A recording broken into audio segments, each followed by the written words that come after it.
Folks, what the crap's going on? HeirofCarthage here, and we're going to have some Macedon versus Lusitani. Now, many of you felt like Macedon was the worst faction in the game, so this one ought to be an interesting matchup. This does not look like a full funds battle, because I'm seeing lower tier units for the most part here, with none of the upper tier stuff that you would see picked in a normal funds battle, so I would expect this to potentially play out a little different than we might imagine, because I'm not seeing really those elite units, except for maybe the generals. We've got a Lusitani noble there and a companion cavalry general for Macedon. So let's take a look at what the Lusitani have fielded. Looks like there's some spearmen on either flank, Iberian slingers up front, so those are their cheap slingers, veteran shield warriors. Now, to be fair, veteran shield warriors in a lower funds matchup like this ought to be pretty powerful, because they pack a wallop of an attack, despite the fact that they are very low on armor and defense. But they can put down a pretty punishing attack. More veteran shields, Iberian swords are going to have nice javelin capabilities for, again, this lower funds looking type of match here. Lusitani spearmen guarding the flanks, and then some Scutari cavalry. So as far as Macedon goes, looks like we're going to have mercenary Rhodian slingers. Gosh dang, man, that's where the money went on this army. That is a very dangerous skirmishing component. It's backed up by 3 mercenary Thracian warriors. I like this in some ways up against the Lusitani. It kind of counters their charge with one of their own for Macedon. There's a couple of Royal Peltas. I said that we didn't see the elites, but here they are. These units could potentially be quite deadly against the Lusitani, because the Lusitani pack low armor. However, these guys are very expensive, and they wouldn't want to get skirmished out. We're going to see some thorax swords holding up both flanks, so just kind of a heavy, medium tier infantry there. Companion cav, Thessalians, and a couple of Thracian mercenary cavalry here. So the Thracian mercenaries are going to be pretty decent in melee after the fact. Now, if I'm just looking at things here, I don't know. I actually think Macedon might have the infantry advantage and the skirmish advantage. Now, I don't want to underestimate these veteran shield warriors and the fact that there's a Lusitani noble, but having to deal, if they deal with the Thracian warriors from range or with cavalry, that could neutralize this and potentially put the infantry fight back into a good position for Lusitani. But if the Lusitani take a charge of those Thracian warriors into their infantry, I don't think that they're going to be able to pull this off. I think they'll take too much damage. They are going to need to deal with the companion and the Thessalian cavalry, so they'll want to make very careful use. If they catch them in a melee, the Scutari cavalry would do well. They certainly wouldn't want to fight them on the charge. So let's see how this one plays out. I would expect both players are going to try and skirmish a lot. You've got 4 Iberian slingers, no, 4 of them. Yeah, standing off against 3 Rhodians, so you could definitely protract a long skirmish phase out of this. The Rhodians, if they just spend a lot of their time and ammunition going after cheap Iberian slingers, won't get a whole heck of a lot of value here. And that could be an effective way, again, for the Lusitani to neutralize some of that. Let's fast forward. Looks like the Lusitani are kind of pulling back, repositioning, being very careful about how and when they want to engage.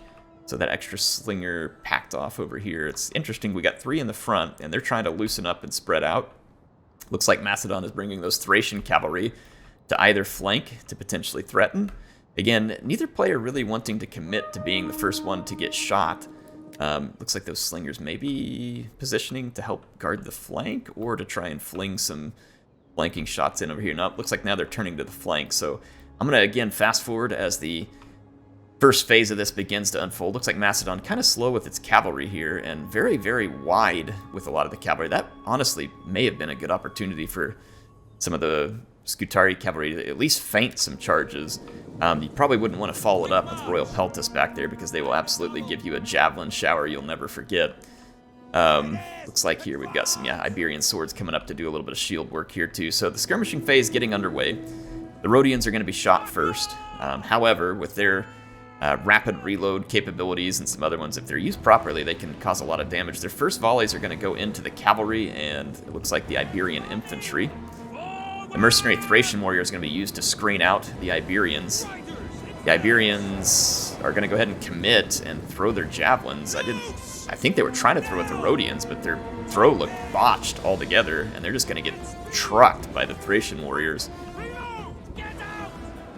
And I see the rapid reload going down for the Rhodians, so they seem to be unfazed by the charge of the Iberians, and Macedon gets the better of this so far.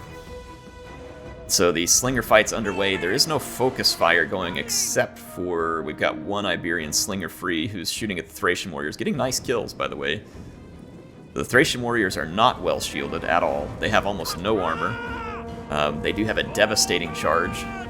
And so in some ways this is not bad for the Lusitani to be softening these high charge units up, which could otherwise do a lot of damage to one of the veteran shield warriors, which are very important units.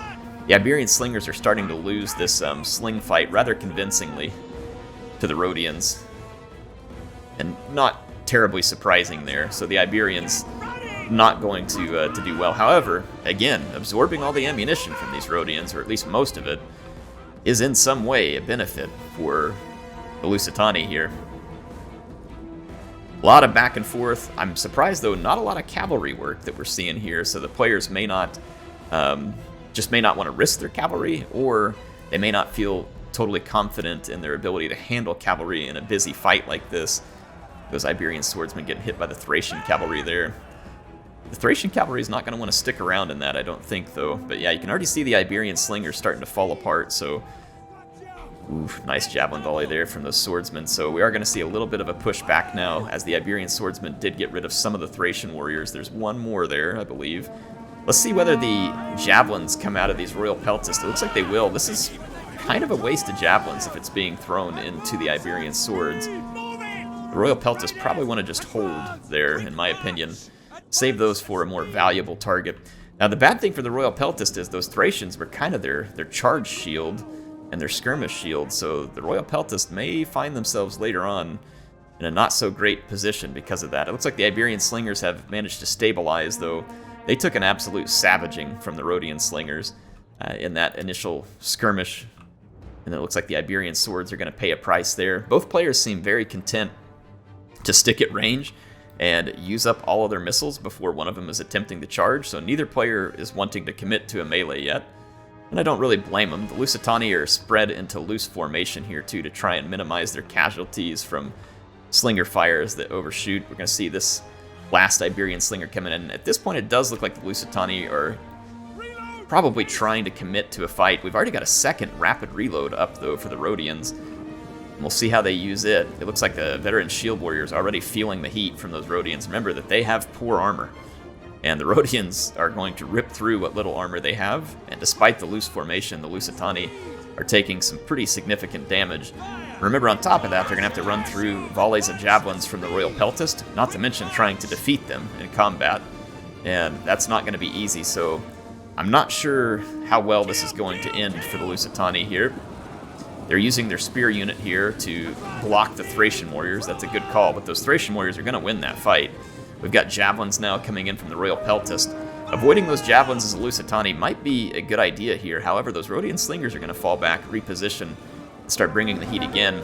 The Royal Peltists do the right move here. They ignore that first fight and start to put their javelins into the veteran shield warriors and then fall back. It's kind of being used as an ultra-heavy skirmisher here. They are called Peltist, after all. Ooh, they take a savage javelin volley in the back, but the thorax swords are going to do well now against these veteran shield warriors. Not on the charge, but they will grind out that fight okay over the long run, because after the charge, the veteran shield warriors' lack of armor and defense will definitely come into play. And Macedon is just ripping with these slingers now.